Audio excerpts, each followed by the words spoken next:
What's up guys, welcome to Daily Dose of Reddit. This is your host, Zach, and today's subreddit is r/StoriesAboutKevin. Don't forget to like, subscribe, and hit that bell to never miss an episode. This story's called Kevin, the Mature Age Student. Back in 2011, I was in my first semester of a master's degree in creative writing. As well as all the units related to my major, there were several core units that everyone in all the different creative arts majors had to do. These units were ostensibly about teaching us how to build sustainable careers in creative fields, but in reality tended to be pretentious wanks loaded with annoying group assignments. One particular unit was probably the biggest waste of time and money in my otherwise excellent degree, and I continually wish I could have just done another creative writing elective in its place, but that's a rant for another time. The major assignment was worth at least 60 or 70% of the grade if I remember correctly. It was a big group assignment.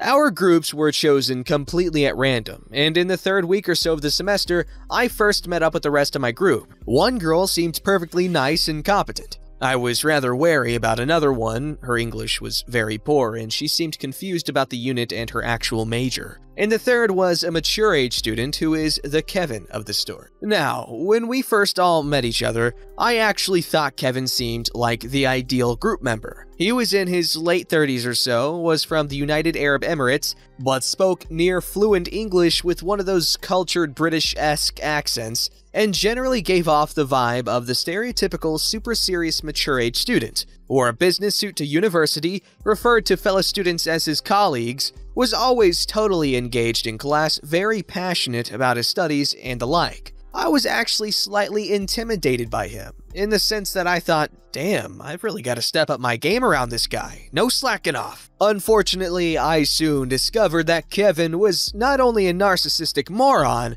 but may or may not have been totally insane. So on to the actual assignment. Basically, this unit was called 2020 Vision, anticipating the creative future, or something equally pretentious, and I think was supposed to be all about how we'd adapt to changes in our chosen fields and ensure our work was still relevant and that we were being gainfully employed. However, how that worked in practice is that each week we'd have a lecture about Greek philosophy or Buddhist teachings, or indigenous Australian beliefs, or some motivational speaker or life coach, snake oil salesman would come in as a guest speaker, and we were expected to relate that to our own career ambitions. Once, I missed a lecture and asked what happened in it, and another student explained that they mostly just watched YouTube videos about a guy that would hang himself from hooks in his skin. The big group assignment involved us making some sort of artwork or creative project inspired by one of the subjects we received lectures on, and writing up a big research assignment that argued the rationale behind it. We ended up going with Buddhism, mainly because the two other group members were Buddhist, and while Kevin was a Muslim, he considered himself very knowledgeable on Buddhism, and they thought that would make the assignment easier. I wasn't too fussed either way, agnostic Australian here, and went along with it. The two girls were both doing visual arts majors and spoke English as a second language, so they volunteered to do the practical portion of the assessment, actually making the product, while me and Kevin would handle the written part. Kevin was majoring in corporate writing and had apparently been employed in that field in the past. "Writing is what I do," he explained. "I am very good at writing." During the next few weeks, I began to notice that Kevin was, well, a little eccentric to say the least.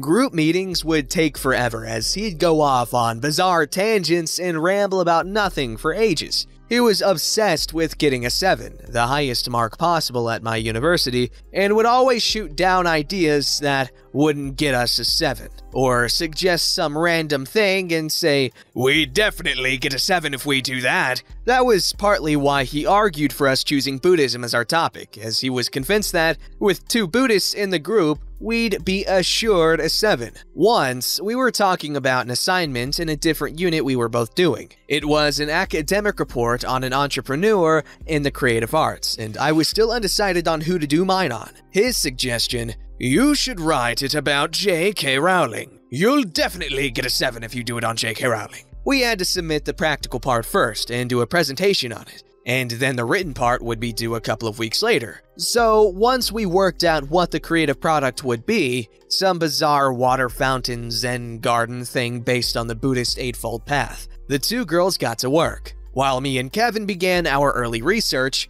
and working out who would write which part of the report. And I'll say this, the non-Kevin members of the group did a great job, including the one I'd originally had serious reservations about. She was clearly insecure about her poor English, and to compensate, worked her ass off and totally pulled her weight. There was a pointed lesson there for me about my own prejudices. Me and Kevin divided our workload. If I recall, he did the background stuff about Buddhist ideas and the Eightfold Path, while I wrote the part about how it related to the actual product. And while our occasional meetings brought up some red flags, so far I figured it might have just been cultural differences. Or that maybe he was a bit of an idiot savant when it came to writing research assignments. He would boast about the 7s he received in other units, including on assignments I personally found a challenge. And I tend to be the naive sort who actually believes things people tell me. Still, he managed to find unique ways to screw up, such as when he agreed to get some sand at the last minute for the Zen garden. We all met up about an hour or two before we were meant to present the damn thing, asked where the sand was, and he says, "Oh yeah, I didn't get it." Another group member had to rush off and take a bus to a nearby park to get some. Finally, it was a few weeks before the written portion was due, and me and Kevin emailed each other our drafts for the other to review. We had a meeting scheduled a few days later where we'd trade notes and work out how we'd combine our sections into a coherent whole. And it was when I read his draft that I learned just how good of a writer he was. Despite having almost completed a master's degree in corporate writing, Kevin had apparently never learned about paragraphs. The 3,000-plus word document was a single block of text, which frequently read like the ramblings of a madman. Most of it was just streams of consciousness going off on long tangents that were only barely related to the topic at hand. While he spoke near fluent English, he clearly didn't write in fluent English, and the whole thing was a mess of basic grammar and syntax errors. And he disliked commas and periods almost as much as he disliked paragraphs. He repeated himself endlessly and pointlessly. For example, every time he mentioned the Eightfold Path, he'd then describe every step of the Eightfold Path in excruciating detail. Occasionally, it would drift into all caps and back again, as if he'd accidentally pressed the caps lock key and then turned it off again. What he wrote was well over the word limit for both his and my own sections combined, but maybe a third, if that, was actually relevant to the topic. Finally, he did not include a single reference or in-text citation. I took the time to write up a very detailed and constructive critique of his work, sugarcoating my thoughts as much as possible, and met up with him a few days later to discuss our sections. After giving him my critique again, trying to be as nice about it as possible, I asked him his thoughts on mine. "Oh, I never actually read it." "Well, I think that you should probably just handle that part of it." At that point, I realized that would probably be less work for me, and agreed. I asked him to just insert the citations into his section at the appropriate points and include a reference list and email it back to me, and left the meeting with fantasies of murdering this man swirling through my head. It soon became obvious that he did not understand how in-text citations or proper reference lists worked, as he emailed me the exact same document with a list of several books, just the titles and author, none of the other required info at the bottom. So I went through it, inserted a big red bolded insert citation here at every point that needed an in-text citation, and linked him to the university guidelines on references and citations. He soon sent me back a surly email explaining he'd done all the work I wanted him to do, and I looked at the document to see that he had instead just inserted some sentences and paragraphs at random points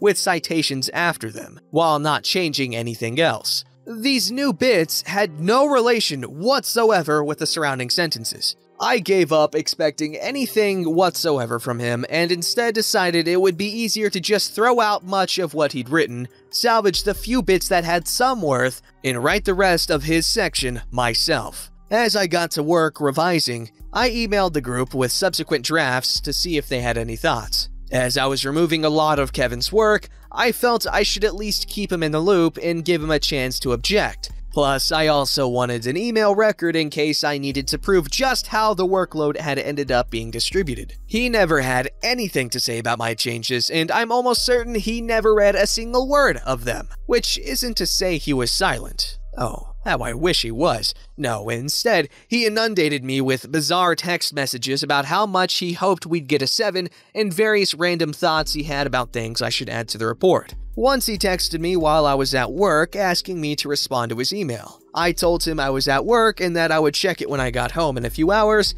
and could get on the computer. 10 minutes later, he texted, "Have you read my email yet?" I explained yet again that I was at work and wouldn't be able to get onto my computer for several hours. Half an hour later, "Please reply to my email." I can't even remember what the email was, but I do remember it definitely wasn't anything that required an urgent reply or that could have just been texted to me. Finally, after a couple of weeks of busting my arse on this goddamn report, it was almost time to submit. Along with the report, we each had to write a short essay where we basically explained what we contributed to the assignment. This was what our lecturers would use to weight our individual grades. I was the one who would be submitting the combined document. I believe Kevin actually did offer to do this, but by that point, I wouldn't have trusted him to wipe his own arse without causing several deaths. And so everyone had to email their individual essays to me. Needless to say, I was very cautious to see what Kevin wrote. His essay was absolute madness. He did not even mention the assignment. As far as I could understand that rambling, barely coherent mess, he was describing a hypothetical situation where he got sent to prison and how he'd use the Buddhist Eightfold Path to cope with the situation. Instead of doing what I should have done and submitting it as is, I instead felt bad for the idiots and emailed him back, saying something like, "Hey, so the purpose of that essay is to actually explain your contributions to the assignment and your thought process and learning experiences as you worked on it." 10 minutes later, I received the following email. Paraphrased heavily, this was 8 years ago. "Okay, I did the changes you wanted me to do, but I'm very busy right now, don't make me change it again." Attached was a new essay. It was still pretty crap, but at least relevant to the topic at hand. I should point out that my grade would not have been affected in the slightest by his essay. They only influenced our individual grades, not the group grade. I was just trying to be nice. My housemate, who had been receiving regular updates on this lunatic, begged me to accidentally submit his original essay instead of the revised version, but my conscience got the better of me. To this day, he still hasn't forgiven me for taking pity on Kevin. We got our grades back some weeks later, and I received a 6, which I was very happy with. I ran into Kevin once or twice around campus later on. He was, of course, rather miffed that he didn't get a 7, and informed me that he was preparing to start a PhD. He's probably a tenured professor by now. Ah, I see. I've seen this kind of thing before. He just needs a simple respec, okay? He put too many points in charisma, but not enough in intelligence, okay? Yeah, it's simple. It's a simple fix.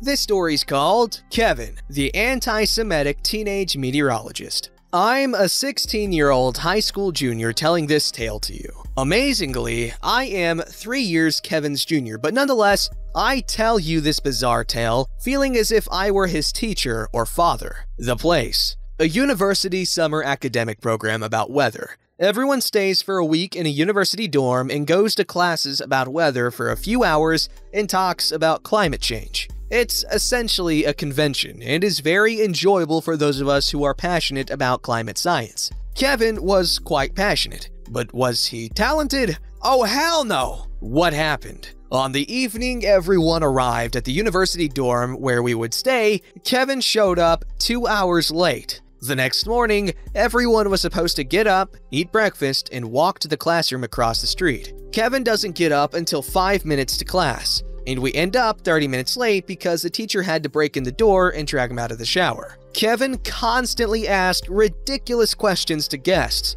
We had a few well-known storm chasers show up as guests and talk about how tornadoes work and stuff like that. Kevin asked one scientist from India if he could make him some curry. Kevin was in a program for high schoolers, but he was 19. He asked if he could teach the next year. He yelled at other students and asked the only girl in the class If a lesbian and a gay man have sex, is it still gay? Someone was bullying another student, so Kevin called the bully a gay bundle of sticks burned for fuel or whatever. Kevin pretended to be a bullfighter and slammed another student to the ground on pavement after sneaking up on him from behind, nearly killing him, all during the walk back to the dorm after school. During the evening activities the university had scheduled for students, we went to a bowling alley. Kevin repeatedly threw bowling balls while the machine was taking in the pins, destroying the entire lane. He also went sliding down the slippery lane for fun. A state senator, yes, a literal elected official,